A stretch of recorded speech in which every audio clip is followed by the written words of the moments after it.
Hello everyone, today I will show you how to enable or disable startup items, startup apps on Windows 11.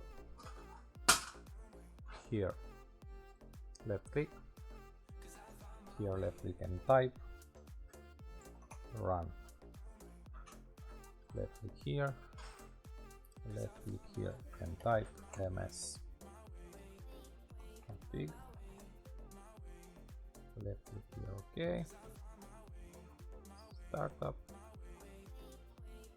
left click here, and here you will see startup items.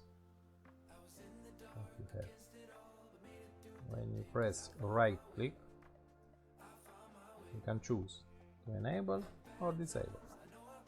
If enable, you can disable.